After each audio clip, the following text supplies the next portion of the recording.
It is Friday, January 22nd. I'm Sam Cedar. And I'm Lucy Steiner. Which one of these stories will you be talking about today? Joe Biden has unveiled his national strategy for fighting the coronavirus pandemic. But does it aim high enough? Meanwhile, Donald Trump's businesses are hurting big time, and his creditors will soon come knocking for $300 million or more that he owes. And lastly, the Biden administration is calling a halt to deportations while they figure out what's going on at the Homeland Security Department. It's a big relief for immigrant families. You're listening to Majority.fm's AM Quickie, and these are the stories you need to know.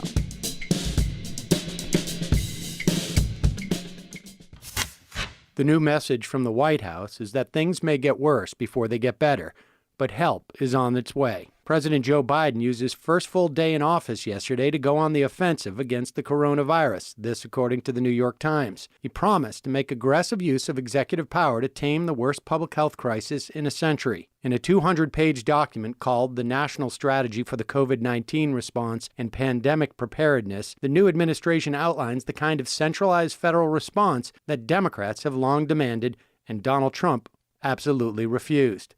To carry it out, Biden signed a dozen executive actions in an afternoon White House ceremony. The Biden plan is in some respects overly optimistic and in others a little timid, this according to the Times. His promise to inject 100 million vaccines in his first 100 days is aiming low, since those 100 days should see twice that number of doses available. Because the approved coronavirus vaccines require 2 doses, Biden is promising only to vaccinate 50 to 70 million Americans. Biden bristled when a reporter asked if the goal should be higher. He said, quote, "Come on, give me a break, man," end quote.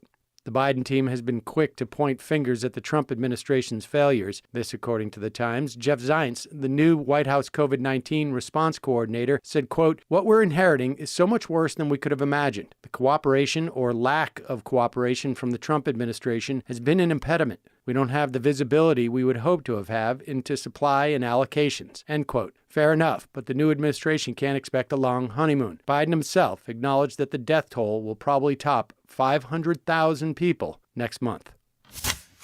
Soon we'll be able to take a break from covering Donald Trump, but this story is too juicy to pass up. Forgive us.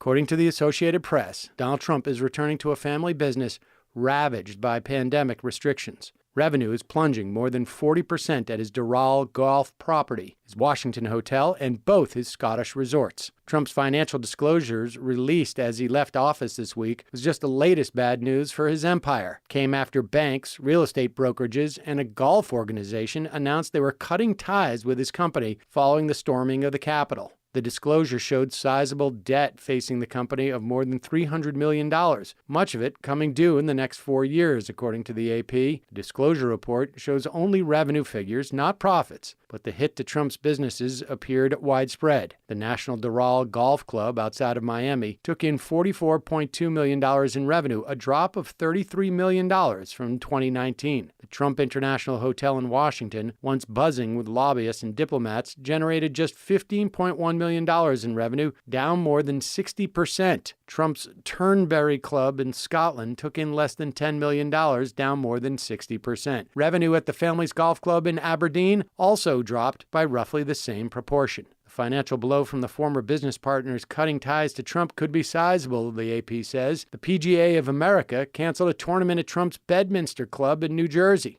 Several banks said they would no longer lend to the company, and New York City said it would be canceling contracts with the company, including those running skating rinks and golf club in the Bronx. Revenue at that course, the Trump Golf Links at Ferry Point, fell 20% last year to $6.4 million. Maybe he should downsize. Maybe he should try mini golf. Yeah. Majority.fm's AM Quickie is fueled by JustCoffee.coop. Just Coffee is a worker-owned coffee roaster based in Madison, Wisconsin that has sponsored the Majority Report for nearly a decade. Check out their collection of fair trade roasts, including our own Majority Report blend. And regardless of what you order, receive 10% off your order when you use the code MAJORITY at checkout. And all shipping is free. That's coupon code MAJORITY at JustCoffee.coop. The Biden administration has ordered U.S. immigration agencies to focus their energies on threats to national security and public safety, according to the Washington Post. The policy shift ends a 4-year stretch during the Trump administration that exposed anyone in the United States without papers to deportation. Acting Homeland Security Secretary David Pekoske issued a memo hours after Biden's inaugural, setting strict limits for arresting and deporting immigrants while the department reviews its policies. He also imposed an immediate 100-day pause on many deportations to take effect no later than today. Pekoske is in charge as the Senate considers the nomination of Alejandro Mayorkas, the former deputy DHS secretary during the Obama administration. This according to the Post. The memo is the first step in a broader plan to find a different solution for the 11 million undocumented immigrants in the U.S., many of whom are essential workers, have lived here for years, and have children who are citizens. Congress has not passed a major citizenship bill since 1986. Biden has unveiled legislation that would allow millions to apply for citizenship. The Post says that during the review period, DHS said it will impose sensible priorities for enforcing civil immigration laws. Starting February 1st, immigrants eligible for deportation will fall into 3 categories: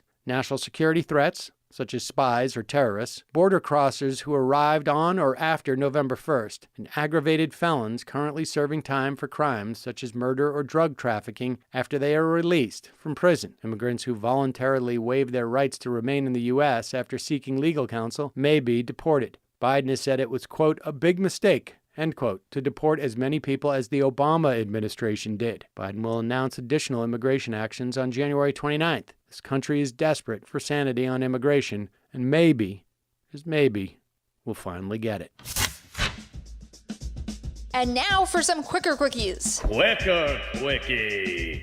2 suicide bombers detonated explosive vests in a crowded market in central Baghdad yesterday morning, killing at least 32 people in the biggest such attack in several years, this according to the New York Times. ISIS eventually claimed responsibility, although it's supposedly been defeated. The Washington Post reports that Lieutenant General Charles Flynn, brother of disgraced former National Security Advisor Michael Flynn, was involved in a key meeting during the U.S. Army's response to the U.S. Capitol insurrection. What's more, the Army falsely denied this fact for days. How strange. Maybe Congress will figure it out. The Biden administration fired the National Labor Relations Board's General Counsel Peter Robb on Wednesday night, ending the tenure of a figure seen as a foe by worker advocates and labor unions. This according to the Washington Post. Biden will now need to nominate a replacement, who must in turn receive Senate confirmation. Senate Minority Leader Mitch McConnell is proposing to give Donald Trump 2 weeks to prepare his legal case for his second impeachment trial. According to Politico, House Speaker Nancy Pelosi has not yet transmitted the article of impeachments to the Senate, but said yesterday she would do so, quote, soon. Let's get it over with, and let's get it done with. Quicker quickie.